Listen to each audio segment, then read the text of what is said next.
بسم اللہ الرحمن الرحیم۔ ہندوستان کی آزادی کے جنگ میں مولانا لیاقت علی الہ آبادی نور اللہ مرقدہ کے خطوط آگ میں بارود کا کام کرتے تھے۔ مثلاً کوتوال فتح پور ملک حکمت یار خاں جو انگریزوں کے بہت بڑے وفاداروں میں تھے، جنہوں نے برٹش حکومت کے اشاروں پر فتح پور والوں سے کہا کہ یا تو انگریزوں کی حکومت کے وفادار بنو ورنہ گردن کٹاؤ۔ مولوی صاحب کو جب یہ خبر ملی کہ فتح پور شہر کوتوال ایسے نازیبا حرکت کر رہا ہے تو آپ نے اپنی آزاد فوج کے کمانڈر رام سنگھ کی قیادت میں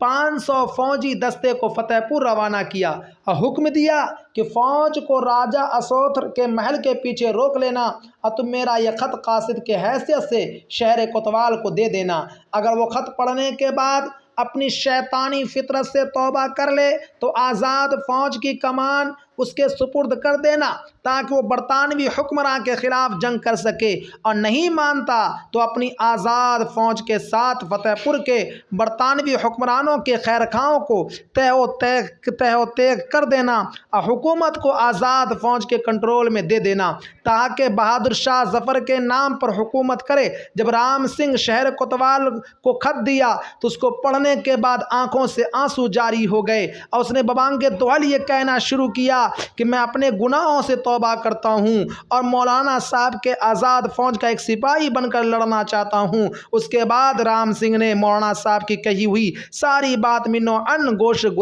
گزار کرا دیا اور کہا کہ آزاد فوج کے جنگجو جوان آپ کی کمانڈ میں فتح پور آزاد کرانے کے لیے بےتاب ہے، اور 24 گھنٹے میں آزاد فوج کے جوانوں نے حکمت یار کی سربراہی میں فرنگیوں کا وجود فتح پور سے ختم کر دیا۔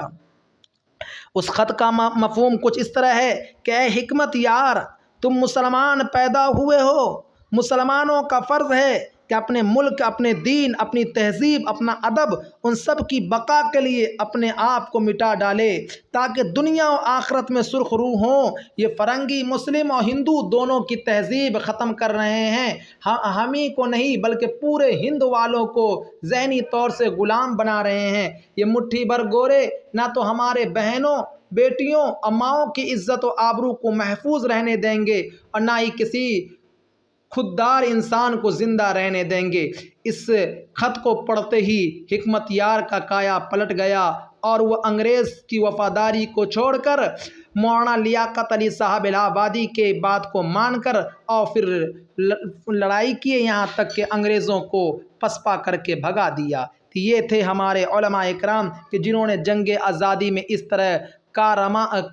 طرح کام کیے ہیں، اس طرح جنگ آزادی میں لڑے ہیں اور اپنی جان کی بازی لگا دی ہیں، تب جا کر ہندوستان سے انگریز بھاگا ہے اور ہندوستان کو آزادی ملی ہے۔ ہمیں اور آپ کو بھی اپنے اکابر کے طرز پر